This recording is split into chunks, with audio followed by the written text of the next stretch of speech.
السلام عليكم ورحمة الله وبركاته. الحمد لله رب العالمين. الصلاة والسلام على أشرف المرسلين وعلى آله وصحبه أجمعين. أما بعد. رحلة مع القرآن. പരിശുദ്ധ ഖുർആൻ പഠന പരമ്പരയിലെ പുതിയ പ്രോഗ്രാമിലേക്ക് എല്ലാവർക്കും സ്വാഗതം. പരിശുദ്ധ ഖുർആൻ സത്യവിശ്വാസിയെ സംബന്ധിച്ചിടത്തോളം അത് നിരന്തരം പാരായണം ചെയ്യൽ അനിവാര്യമാണ്. സത്യവിശ്വാസിയുടെയും അല്ലാത്തവരുടെയും ഇടയിലുള്ള ഏക വ്യത്യാസം നമ്മളെല്ലാം വളരെ ശ്രദ്ധയോടുകൂടെ കൈകാര്യം ചെയ്യേണ്ടതുമായ ഒരു പ്രവർത്തനമാണ് 5 വഖത്ത് നിസ്കാരം. ഈ 5 വഖത്ത് നിസ്കാരങ്ങളിൽ ഓരോ സന്ദർഭങ്ങളിലും പരിശുദ്ധ ഖുർആനിനെ നാം ആവർത്തിച്ച് പാരായണം ചെയ്യുന്നു. അത് നിർബന്ധവുമാണ്. നമുക്കെല്ലാവർക്കും അറിയാം, റസൂലുള്ളാഹി സ്വല്ലല്ലാഹു അലൈഹി വസല്ലമ തങ്ങൾ നമ്മെ പഠിപ്പിക്കുന്നു, ലാ സ്വലാത്ത ലിമല്ലം യഖ്റ ബിൽ ഫാത്തിഹത്തിൽ കിതാബ്. പരിശുദ്ധ ഖുർആനിലെ സൂറത്തുൽ ഫാത്തിഹ ഓതാത്ത ഒരുത്തൻ്റെ നിസ്കാരവും സ്വീകാര്യ യോഗ്യമായതല്ല. അതുകൊണ്ട് തന്നെ സത്യവിശ്വാസിയെ സംബന്ധിച്ചിടത്തോളം പരിശുദ്ധ ഖുർആനിൻ്റെ തജ്വീദിൻ്റെ ഹുക്കുമുകൾ പഠിക്കുക എന്നത് ഫർദായ ഒരു ഇബാദത്താണ്, ഫർദാക്കപ്പെട്ട ഒരു പ്രവർത്തനമാണ്. സൂറത്തുൽ ഫാത്തിഹയെ സംബന്ധിച്ച് പഠിക്കൽ ഫർദ് ഐനാകുന്നു. എന്ന് വെച്ചാൽ വ്യക്തിപരമായി ഓരോരുത്തരും ചെയ്തു തീർക്കൽ നിർബന്ധമായത്. തജ്വീദിൽ അവഗാഹം നേടിയ അയിമ്മത്തുകൾ നമ്മെ പഠിപ്പിക്കുന്നത്, അവരിൽ പ്രമുഖനായ ബഹുമാനപ്പെട്ട ഇമാം ജസരി റളിയല്ലാഹു അൻഹു മഹാനവറുകൾ തൻ്റെ മുഖദ്ദിമത്തുൽ ജസരിയ എന്ന വളരെ പ്രശസ്തമായ തജ്വീദിൻ്റെ ഗ്രന്ഥത്തിൽ നമ്മെ ഉണർത്തുന്നു, വൽ അഖ്ദു ബിത്തജ്വീദി ഹത്മുൽ ലാസിം മല്ലം യുജവ്വീദിൽ ഖുർആന ആസിം. പരിശുദ്ധ ഖുർആൻ തജ്വീദിൻ്റെ ഹുക്കുമനുസരിച്ച്, അതിന് പാലിക്കേണ്ട നിബന്ധനകൾ അനുസരിച്ച് പാരായണം ചെയ്യൽ നിർബന്ധമാണ്.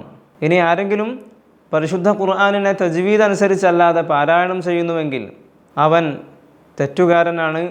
അവൻ പരിശുദ്ധ ഖുർആനിനെ അതിൻ്റെ യഥാവിധി അനുസരിച്ചല്ല പാരായണം ചെയ്യുന്നത്. അവൻ അള്ളാഹുവിൻ്റെ അടുക്കൽ തെറ്റുകാരനാണ്. പിന്നീട് മഹാനവറുകൾ പറയുന്നു, ലിഅന്നഹു ബിഹിൽ ഇലാഹു അൻസല. നിശ്ചയം പരിശുദ്ധ ഖുർആൻ അതിൻ്റെ തജ്വീദ് അനുസരിച്ചാണ്, അതിൻ്റെ ഹുക്കുമുകൾ പാലിക്കലോടുകൂടെയാണ് അതിനെ റസൂലുള്ളാഹി സ്വല്ലല്ലാഹു അലൈഹി വസല്ലമ തങ്ങൾ മുതൽ, അതായത് അല്ലാഹു സുബ്ഹാനഹു വ തആല അള്ളാഹുവിൻ്റെ സന്നിധിയിൽ നിന്ന് മനുഷ്യവിഭാഗത്തിലേക്ക് എത്തിച്ചിട്ടുള്ളതും അതിൻ്റെ ഹുക്കുമനുസരിച്ച് കൊണ്ട് തന്നെയാണ്. നമ്മളിലേക്ക് എത്തിയതും ആ രൂപത്തിലാണ്.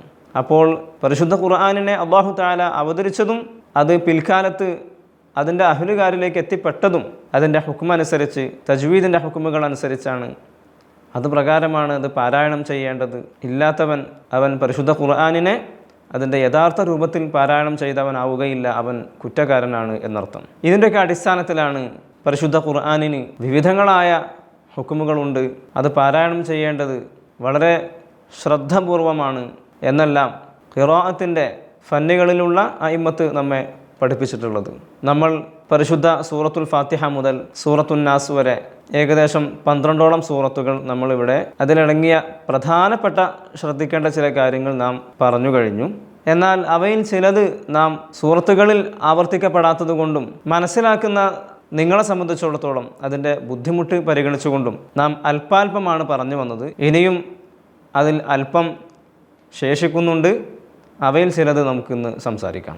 നമ്മൾ പറഞ്ഞു വന്നിരുന്ന ഒരു ഹുക്കുമാണ്, ഫത്ഹാക്കപ്പെട്ട അക്ഷരത്തിന് ശേഷം അലിഫ് സുക്കൂനായി വന്നാൽ, കസ്റാക്കപ്പെട്ട അക്ഷരത്തിന് ശേഷം യാ സുക്കൂനായി വന്നാൽ, ലമ്മുള്ള അക്ഷരത്തിന് ശേഷം വാവ് സുക്കൂനായി വന്നാൽ മദ്ദക്ഷരമാണെന്നും അവകൾക്ക് തൊട്ട് ശേഷം വരുന്ന അക്ഷരങ്ങളെ ആസ്പദമാക്കി, ഹർക്കത്തുകളെ അടിസ്ഥാനമാക്കി നമ്മൾ വിവിധ രൂപങ്ങളിൽ മദ്ദുകളെ സംബന്ധിച്ച് പറഞ്ഞിരുന്നു. അതായത് മദ്ദക്ഷരമായി വരുന്ന ഈ അക്ഷരങ്ങൾക്ക് ശേഷം ഹംസ ആണെങ്കിൽ 2 രൂപത്തിൽ നാം പറഞ്ഞു, മുത്തസിൽ, മുൻഫസിൽ. തൊട്ടടുത്ത കലിമത്തിലായി ഹംസ ചേർന്ന് വന്നാൽ മുൻഫസിൽ, അതായത് ഒരലിഫിൻ്റെ ഖദർ മാത്രം നീട്ടി ചുരുക്കി ഓതാവുന്നതാണ്. നീട്ടാൻ ഉദ്ദേശിക്കുകയാണെങ്കിൽ 3 3.5 അലിഫോ നീട്ടൽ നിർബന്ധവുമാണ്. ഇത് മദ് മുൻഫസിൽ. മദ്ദക്ഷരങ്ങളായ ഇവകൾക്ക് ശേഷം ഹംസ് തൊട്ടടുത്ത കലിമത്തിലല്ല, ഇതേ കലിമത്തിൽ തന്നെ ചേർന്ന് വന്നതാണെങ്കിൽ മുത്തസിൽ. നമുക്കെല്ലാവർക്കും അറിയാം, നീട്ടൽ അനിവാര്യമായ മദ്ദാണ് മദ് മുത്തസിൽ. 3 3.5 അലിഫ് നീട്ടൽ അനിവാര്യമാണ്. അതുപോലെ മറ്റൊരു വിഭാഗമാണ് നാം സൂറത്തുൽ ഫാത്തിഹയിൽ തന്നെ പറഞ്ഞു വന്നതാണ്.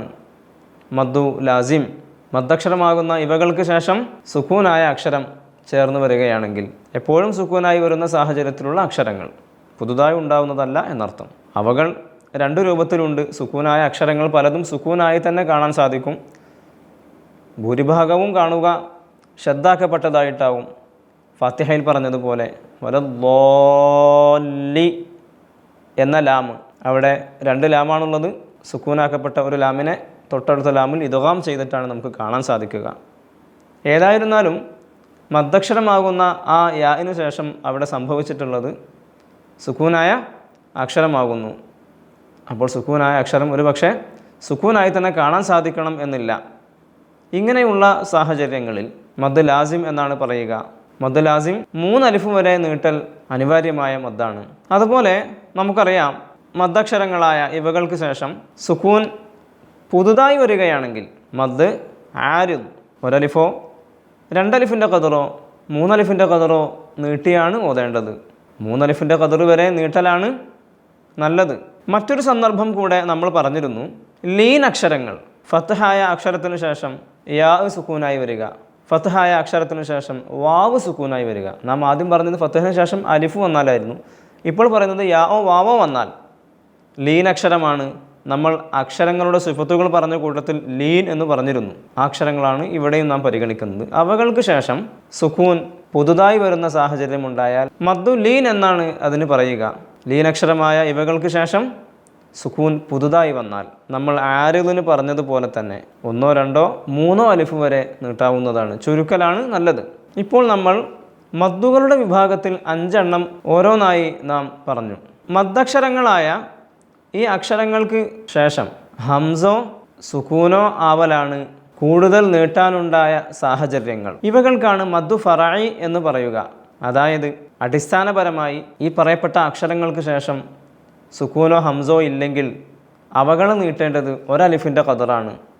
ഉദാഹരണമായി നമുക്ക് ഖാല, ഖാല, ഇവിടെ മദ്ദക്ഷരമായ അലിഫ് വന്നിട്ടുണ്ട്.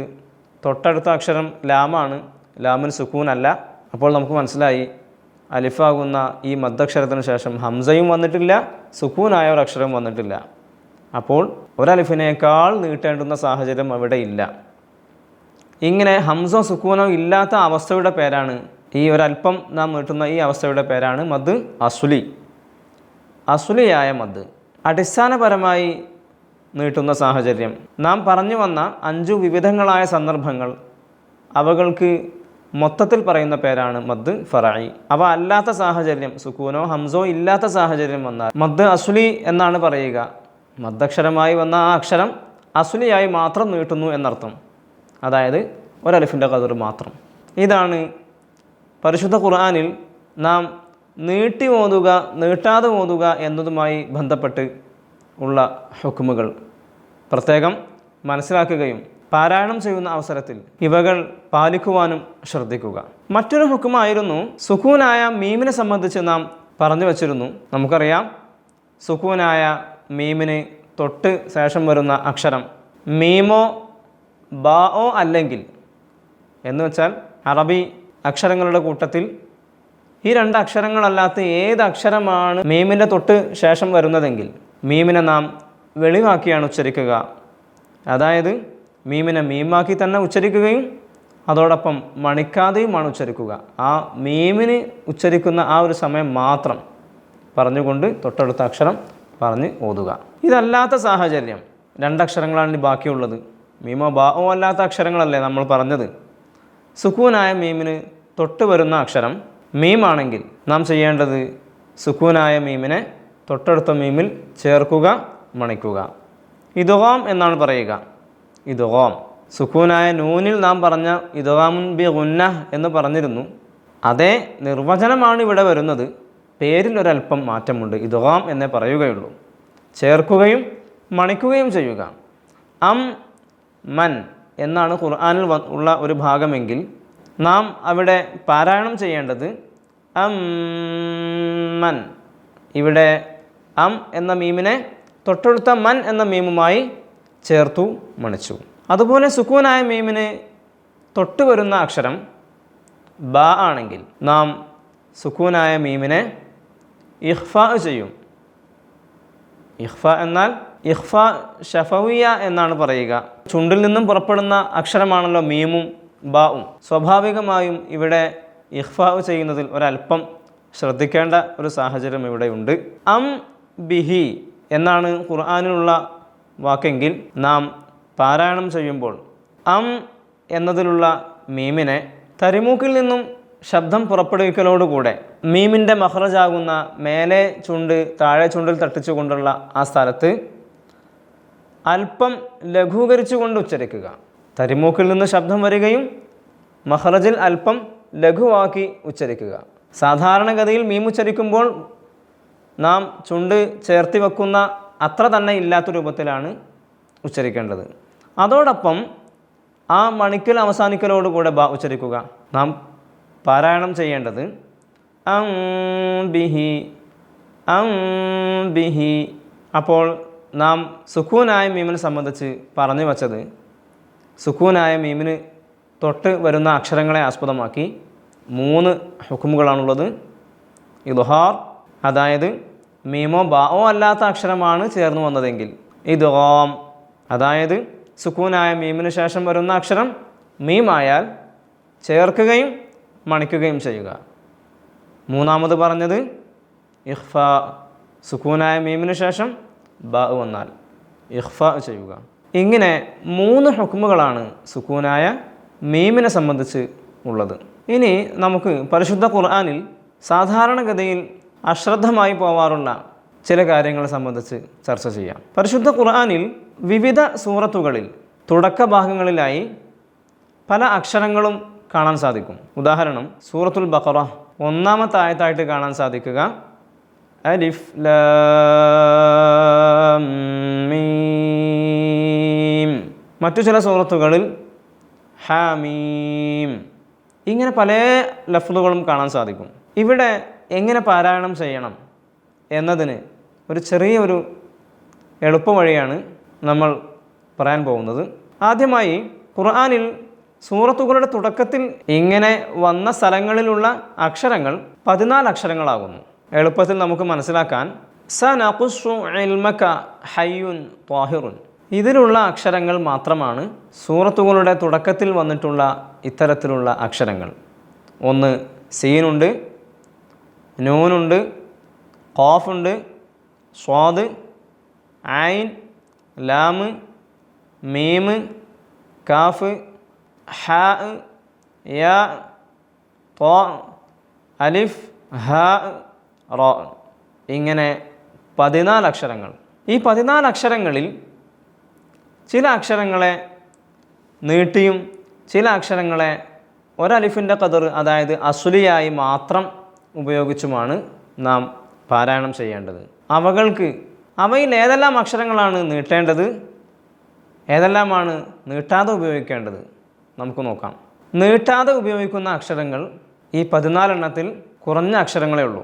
അവകൾ മാത്രം നമുക്ക് മനസ്സിലാക്കിയാൽ ബാക്കിയുള്ള അക്ഷരങ്ങൾ സനഖുസ്സു ഇൽമക ഹയ്യുൻ ത്വാഹിറുൻ എന്നതിനുള്ള ബാക്കിയുള്ള അക്ഷരങ്ങൾ നീട്ടിയിട്ടാണ് ഉച്ചരിക്കേണ്ടത്. നീട്ടാതെ ഉച്ചരിക്കേണ്ടത് ഹയ്യുൻ ത്വഹറ, ഹയ്യുൻ ത്വഹറ, ഹ, യാ, ത്വാ, ഹ, റോ. ഇങ്ങനെ 5 അക്ഷരങ്ങൾ നീട്ടാതെയാണ് ഉച്ചരിക്കേണ്ടത്. ബാക്കിയുള്ളവ നീട്ടിയിട്ടാണ് ഉച്ചരിക്കേണ്ടത്. അവയിൽ ശ്രദ്ധിക്കേണ്ടത്, നീട്ടി ഉച്ചരിക്കുന്ന കൂട്ടത്തിൽ അലിഫ് എന്ന അക്ഷരം നാം പറഞ്ഞിട്ടുണ്ട്. അലിഫ് വെറും അലിഫായി വരുന്ന സമയം അതിനെ അലിഫ് എന്നേ പറയൂ. അലിഫ് ലാം മീം എന്ന സ്ഥലത്ത് അലിഫിൻ്റെ അവിടെ തന്നെ ആ എന്ന് പറയൂല എന്നർത്ഥം. അലിഫിനെ അലിഫ് എന്നേ പറയുകയുള്ളൂ. ബാക്കിയുള്ള അക്ഷരങ്ങളൊക്കെ നീട്ടിയിട്ടാണ് ഉച്ചരിക്കുക. അലിഫിനെ അലിഫ് എന്ന് മാത്രം പറയുന്നത് കൊണ്ടാണ് ഹയ്യുൻ ത്വഹറ നീട്ടാതെ ഉച്ചരിക്കുന്ന അക്ഷരങ്ങൾ എന്നതിൽ അലിഫിനെ എണ്ണാതിരുന്നത്. അപ്പോൾ നീട്ടാതെ ഉച്ചരിക്കേണ്ട അക്ഷരങ്ങൾ സൂറത്തുകളുടെ തുടക്കത്തിൽ വന്ന ഇവയിൽ 5 എണ്ണമാണ്. ഉദാഹരണങ്ങൾ നമുക്ക് നോക്കാം. പരിശുദ്ധ ഖുർആനിൽ ചില സൂറത്തുകളിൽ കാണാൻ സാധിക്കും ഹാ, മീം. ഇവിടെ നാം പറഞ്ഞു ഹയ്യുൻ ത്വഹറ, ഇതിൽപ്പെട്ട അക്ഷരം ഹാ വന്നിട്ടുണ്ട്. ഹാമീം എന്നതിൽ ഹാ നീട്ടാത്ത അക്ഷരമാണ്. മീം നമ്മൾ പറഞ്ഞ ഇവയിൽപ്പെട്ടതല്ല, നീട്ടി ഉച്ചരിക്കേണ്ടതാണ്. ഇവിടെ നാം പാരായണം ചെയ്യേണ്ടത് ഹാമീം. ഹാഇൻ്റെ അവിടെ ഹ, മീമിൻ്റെ അവിടെ മീം. ഇങ്ങനെയാണ് പാരായണം ചെയ്യേണ്ടത്. അതിന് വ്യത്യസ്തങ്ങളായ കാരണങ്ങളുമുണ്ട് നീട്ടുന്നതിന്.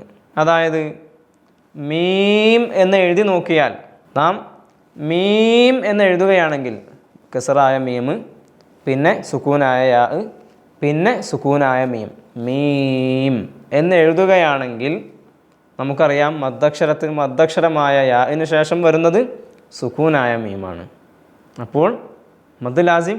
ഇങ്ങനെ ചില കാരണങ്ങൾ കൊണ്ടാണ് നീട്ടേണ്ടി വരുന്നത്. ഹാ എന്ന അക്ഷരം പരിശുദ്ധ ഖുർആനിൽ ഖുർആനുകളിൽ നിന്ന് ആരെ തൊട്ടും റിപ്പോർട്ട് ചെയ്യപ്പെടാത്തതാണ്. ഹാ എന്ന ഹംസ ഉച്ചരിക്കൽ, റോ എന്ന ഹംസ ഉച്ചരിക്കൽ ഇല്ലാത്തതാണ്. അതുകൊണ്ടാണ് അവകളെ ഹാ എന്ന് മാത്രം പറയണം എന്ന് പറഞ്ഞത്. അപ്പോൾ ഇവിടെ പാരായണം ചെയ്യേണ്ടത് നാം പറഞ്ഞു, ഹാഇനെ നാം ഒരലിഫിൻ്റെ ഖദറേ പറഞ്ഞു നീട്ടിയുള്ളൂ. മീമിനെ നാം 3 അലിഫിൻ്റെ ഖദർ വരെ നീട്ടിയാണ് ഓതിയത്. മറ്റൊന്ന് നോക്കാം. അലിഫ് ലാം റോ ഒരു സൂറത്തിൻ്റെ തുടക്കത്തിലുള്ള ഭാഗമാണിത്. അലിഫ് നാം പറഞ്ഞു, അലിഫിനെ അലിഫ് എന്ന് പറയൂ. ലാം ഹയ്യുൻ ത്വഹറ എന്നതിൽപ്പെട്ട അക്ഷരം അല്ല ലാം. അതുകൊണ്ട് നമ്മൾ ലാമിനെ നീട്ടിയാണ് ഉച്ചരിച്ചത്. എഴുതി നോക്കിയാൽ അറിയാം, ലാം എന്ന് എഴുതാം. ലാ ഫതഹട്ടു അലിഫിട്ടു സുക്കൂനായ മീം, ലാം മദ്ദക്ഷരത്തിന് ശേഷം ലാം, മീം സുക്കൂനായി വന്നു, അപ്പോൾ നീട്ടി. അലിഫ് ലാം. തൊട്ട അക്ഷരം റ ആണ്. നാം പറഞ്ഞു ഹയ്യുൻ ത്വഹറയിൽപ്പെട്ട അക്ഷരമാണ് റ. അപ്പോൾ റാഇനെ ഒരലിഫിൻ്റെ ഖദർ മാത്രമേ പറഞ്ഞുള്ളൂ. അലിഫ് ലാം റോ, റോ എന്ന് നീട്ടി ഉച്ചരിച്ചില്ല. ഇങ്ങനെ ബാക്കിയുള്ള ഭാഗങ്ങളെല്ലാം ശ്രദ്ധിക്കേണ്ടതാണ്. സൂറത്ത് മറിയം നമുക്കറിയാം, അക്ഷരങ്ങൾ ഒരുപാടുണ്ട്. കാഫ് ഹാ യാ ഐൻ സ്വാദ്.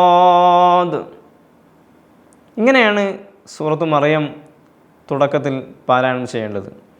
കാഫ് ഹയ്യുൻ ത്വഹറയിൽപ്പെട്ട അക്ഷരം അല്ല, അപ്പോൾ നീട്ടി. പിന്നെ അടുത്ത അക്ഷരം ഹ ആണ്.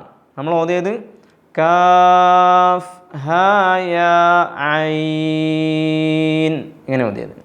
ഹാവും യാവും നീട്ടിയില്ല. ഹയ്യുൻ ത്വഹറയിൽപ്പെട്ട അക്ഷരമാണ്. ഹ ഉണ്ട്, യാ ഉണ്ട്. ഇനി ഐൻ ഹയ്യുൻ ത്വഹറയിൽ പെടാത്ത അക്ഷരമാണ്, അപ്പോൾ നീട്ടി. ഐ എന്ന് നീട്ടി. പിന്നെ നാം അവിടെ ഒരു ഇഖ്ഫ ഉണ്ട്. ഐൻ എന്ന സുക്കൂനായ നൂനും തൊട്ടടുത്ത അക്ഷരമായ സ്വാദും. അപ്പോൾ ഐ എന്ന് ഇഖ്ഫ ചെയ്യും. നമ്മളിവിടെ പറഞ്ഞു വരുന്നത് നീട്ടുന്നതുമായി ബന്ധപ്പെട്ടിട്ടാണ്, പ്രത്യേകം ശ്രദ്ധിക്കുക. ഐ എന്ന് നീട്ടും. അത് കഴിഞ്ഞ് സ്വാദ് ഹയ്യുൻ ത്വഹറ, അതിൽ പെടാത്തതാണ് സ്വാദ്. അപ്പോൾ നാം നീട്ടിയിട്ടാണ് ഓതിയത്. 3 അലിഫ് വരെ നീട്ടേണ്ടതുണ്ട്. അതുപോലെ മറ്റൊരു സൂറത്തിൻ്റെ തുടക്കമാണ് ത്വാഹ. ഇങ്ങനൊരു സൂറത്തുണ്ട്. സൂറത്തിൻ്റെ പേരും ത്വാഹ എന്ന് തന്നെ. ഹയ്യുൻ ത്വഹറയിൽപ്പെട്ട അക്ഷരമാണ് ത്വാഉം ഹാഉം. നമ്മൾ ഓതിയത് ഒരലിഫിൻ്റെ ഖദർ മാത്രം. ത്വാഹ, ഇങ്ങനെയാണ് അവിടെ പാരായണം ചെയ്യേണ്ടത്. ഇനി ഒരക്ഷരം മാത്രം വരുന്ന ചില സൂറത്തുകളുമുണ്ട്. ഉദാഹരണം സൂറത്തുൽ ഖലം. തുടക്ക ഭാഗം ഒരു നൂനിട്ടിട്ടേ കാണാൻ സാധിക്കും. ഓതേണ്ടത് നൂൻ, ഇങ്ങനെയാണ്. ഇതുപോലെ തന്നെയാണ് ഒരക്ഷരമായി വരുന്ന വേറെ സൂറത്തുകളൊക്കെ. സൂറത്തു ഖാഫുണ്ട്, സ്വാദുണ്ട്. ഇതൊക്കെ പാരായണം ചെയ്യേണ്ടത് ഇങ്ങനെ നീട്ടി തന്നെയാണ് പാരായണം ചെയ്യേണ്ടത്. അപ്പോൾ സൂറത്തുകളുടെ തുടക്കത്തിലുള്ള അക്ഷരങ്ങൾ സനഖുസു ഇൽമക ഹയ്യുൻ ത്വാഹിറുൻ, ഇവകളിൽ നീട്ടാതെ ഉച്ചരിക്കേണ്ടത് ഹയ്യുൻ ത്വഹറ. അല്ലാത്ത അക്ഷരങ്ങൾ മുഴുവനും നീട്ടിയാണ് ഉച്ചരിക്കേണ്ടത്, അലിഫൊഴികെ. ഇതാണ് സൂറത്തുകളുടെ തുടക്കത്തിലുള്ള അക്ഷരങ്ങളുടെ ഹുക്മുകൾ. മനസ്സിലാക്കുകയും പരിശുദ്ധ ഖുർആൻ പാരായണത്തിൽ കൊണ്ടുവരാൻ ശ്രദ്ധിക്കുകയും ചെയ്യുക. അല്ലാഹു തആല തൗഫീഖ് നൽകി അനുഗ്രഹിക്കട്ടെ. റിഹ്ലത്തും മഅൽ ഖുർആൻ എന്ന പരിശുദ്ധ ഖുർആൻ പഠന പരമ്പരയിലെ ഇന്നത്തെ പ്രോഗ്രാം ഇവിടെ അവസാനിക്കുകയാണ്. സുപ്രഭാതം വെളിച്ചം യൂട്യൂബ് ചാനലിലൂടെ ഞങ്ങൾ അവതരിപ്പിക്കുന്ന പരിശുദ്ധ ഖുർആൻ പഠന പരമ്പരയിൽ നിങ്ങളും പങ്കാളികളാവുകയും പരിശുദ്ധ ഖുർആനിനെ യഥാർത്ഥ രൂപത്തിൽ പാരായണത്തിൽ ശ്രദ്ധിക്കുകയും ചെയ്യുക. അല്ലാഹു സുബ്ഹാനഹു വ തആല അനുഗ്രഹിക്കട്ടെ. അസ്സലാമു അലൈക്കും വറഹ്മത്തുള്ളാഹി വബറകാതുഹു.